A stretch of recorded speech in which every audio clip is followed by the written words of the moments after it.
আসসালামু আলাইকুম ওয়া রাহমাতুল্লাহি ওয়া বারাকাতুহু। প্রিয় সম্মানিত দর্শক বিন্দু, এই মুহূর্তে একটা বড় খবর আপনাদের কাছে নিয়ে চলে এসেছি। ভাই আপনারা জানেন প্রতিদিনের মতন আমি মানুষের কাছে বাস্তব ভিডিওগুলো মানুষের কাছে তুলে ধরি। ভাই এমন একটা গুরুত্বপূর্ণ আলোচনা আপনাদের কাছে করব, অবশ্যই আপনারা মূল্যবান আপনাদের মতামত জানাবেন। এই মুহূর্তে বড় খবর হয়েছে কি ভাই,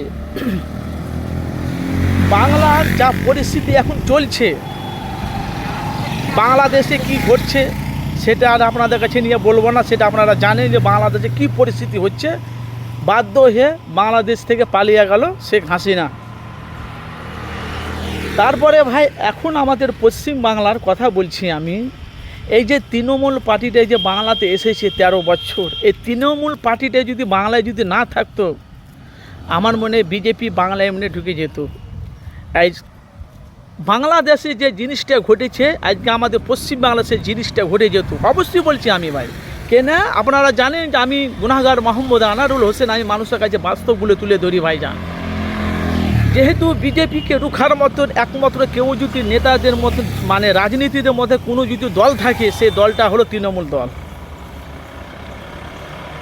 অনেক মানুষেরা আমাকে বলে আমি তৃণমূলের দালাল, তৃণমূলের চামচা, দিলে তৃণমূলের কাছ থেকে খেয়ে ফেলেছে। এগুলো সব ফল্ট, এগুলো সব মানুষেরা বলে। কিছু মানুষেরা আছে তাদের গায়ে জ্বালা করে বলে এইসব কথাগুলো আমাকে কমেন্ট করে।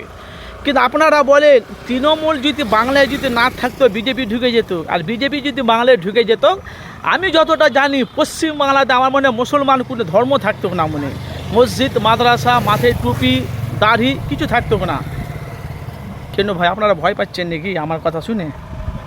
ভাই আমি গুনাহগার মোহাম্মদ আনারুল হোসেন, আমি যখনই আলোচনা করি মানুষের কাছে বাস্তবগুলো তুলে ধরি। এই বাংলার মানুষ, অনেক মানুষ তারা আমার জন্য দোয়া করে, অনেক মানুষ তারা আমাকে তৃণমূলের দালাল বলে। কেন বলা বলি কথা, আমি যখনই মানুষের কাছে আমি আলোচনা করি বাস্তবগুলো মানুষের কাছে তুলে ধরি। ভাই প্রত্যেকটা ভাইদেরকে বলছি, আপনারা বলেন এই যে লোকসভা নির্বাচন ভোটটা গেল, অনেক মানুষ বলছে বিজেপিকে বাংলাতে আসতে দেবো না বলে তৃণমূলকে আমরা ভোট দিয়ে লোকসভা নির্বাচনে আমরা জিতিয়েছি। তাহলে বিজেপিকে যদি রুখতে পারে একমাত্র সেটা হলো তৃণমূল দল, সেটা হলো মুখ্যমন্ত্রী, মাননীয় মুখ্যমন্ত্রী মমতা বন্দ্যোপাধ্যায়। কেন আমি ভাই মানুষের কাছে বাস্তবগুলো তুলে ধরি। আমি মমতা ব্যানার্জি যে 13 বছর রাজত্ব করছে বাংলায়, তারপর আবার 2026-এ মুখ্যমন্ত্রী আবার ভোট আসছে, দেখবে বাংলার মানুষ তাকেই ভোট দেবে। যেহেতু বাংলাতে তার উন্নয়নটা বেশি। কেন আমি ভাই মানুষের কাছে বাস্তবগুলো তুলে ধরি। দেখবেন তৃণমূলকে সবে ভোটে সবে জিতাবে।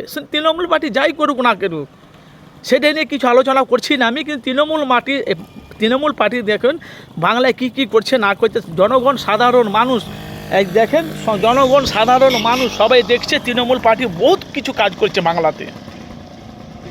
কিন্তু আপনারা দেখেন এই যে বিজেপি যদি বাংলাতে চলে আসে ভাইজান, যারা দেখছেন প্রত্যেকটা ভাইদেরকে আমি বলছি, বিজেপি বাংলায় যদি চলে আসে আর তৃণমূল পার্টিটা যদি ডুবে যায়, আমার মনে হয় বাংলায় কিছু আর থাকবে না ভাই। বাংলাদেশে যে জিনিসটা ঘটেছে আমাদের পশ্চিম বাংলায় সেই জিনিসটা ঘটে যাবে। কেন আমাদের পশ্চিম বাংলার কারণটা কি জানেন ভাইজান? আমরা নিজেরা একতা নাই। আমরা পরের দেখে হিংসা করছি। একটা রাজনীতি আর একটা রাজনীতিকে সাপোর্ট করছে না, একটা রাজনীতিকে বিক্ষোভ, একটা রাজনীতিকে আর একটা রাজনীতিকে মানে খারাপ নজরে দেখছে। সবাই যদি কোনো জায়গাতে সভা হচ্ছে, একটা টার্গেট আর একটা রাজনীতি আর একটা নেতাকে টার্গেট করছে। মানে সবাই চাইছে আমরা গদিতে সিটে বসবো, কিন্তু সাধারণ মানুষ তো ঘাসে মুখ দিয়ে চলে না। এখন বাংলার মানুষ বুঝতে পেরেছে বাংলায় কারা কাজ করছে। কেন ভাই আমার কথাগুলো খারাপ লাগছে নাকি? যারা শুনছেন কথাগুলো আমার, বুঝি আমার কথাগুলো যারা শুনছে কথাগুলো খারাপ লাগছে? খারাপ লাগলে কিচ্ছু করার নেই ভাইজান। আপনারা দেখেন না, আমাকে তো অনেক মানুষ তবে বলে ভাইজান আমরা যদি তৃণমূলকে যদি ভোট না দিতাম, লোকসভা নির্বাচনে ভোটে বিজেপি বাংলায় চলে আসতো। অন্য পার্টিকে যদি ভোট দিতাম ওরা ভোটে জিততে পারতো না। বাংলায় যদি কেউ রুখতে পারে সেটা হলো তৃণমূল পার্টি, সেটা হলো মমতা বন্দ্যোপাধ্যায়। আর সেটাই নিয়ে আমি আপনাদের কাছে আলোচনা করছি। ভাই অবশ্যই আপনারা যেখান থেকে আছেন প্রত্যেকটা ভাইদেরকে বলছি, আপনাদের মূল্যবান আপনারা মতামত জানাবেন। বাংলাতে আমি আপনাদেরকে বলছি, বাংলাতে যতদিন Trinamool party, TMC party, Mamata যতদিন বাংলাতে আছে ততদিন বিজেপি বাংলায় ঢুকতে পারে না, এটা একদম গ্যারেন্টি। 100-র মধ্যে 90% আমি জানি একটা পার্টি সবসময় থাকে না। সিপিএম 34 বছর রাজত্ব করেছে, ডুবে গেছে।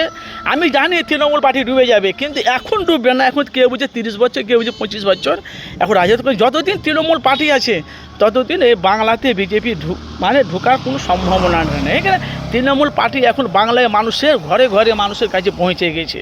প্রত্যেকটা মুখে মানুষের কথা তৃণমূল মামাটির মানুষ।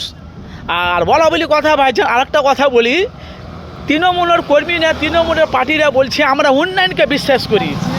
কী করছে? উন্নয়নকে আমরা বিশ্বাস করি। এই জন্য আজ বাংলাদেশ দেখে তৃণমূলের উন্নয়নটা বেশি।